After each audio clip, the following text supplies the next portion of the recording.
Indian ocean का fan रहा हूं और मुझे बड़ी खुशी हुई जब अनुषा ने मुझे बताया कि वो इंडियन ओशन के साथ काम करना चाहेंगी इस फिल्म के अंदर, और बहुत ही कमाल के कंपोजर्स हैं और इतने सालों से हम सबको इतना एंटरटेन किया है इन्होंने। I really feel that the whole concept of this band is, I think, it's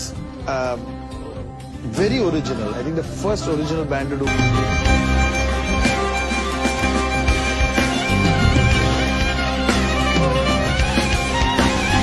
Indian Ocean is the only one. For me, I see which the consistent body of it. I have influences of jazz, of Bengali music, of Sufism, of classical, of rock.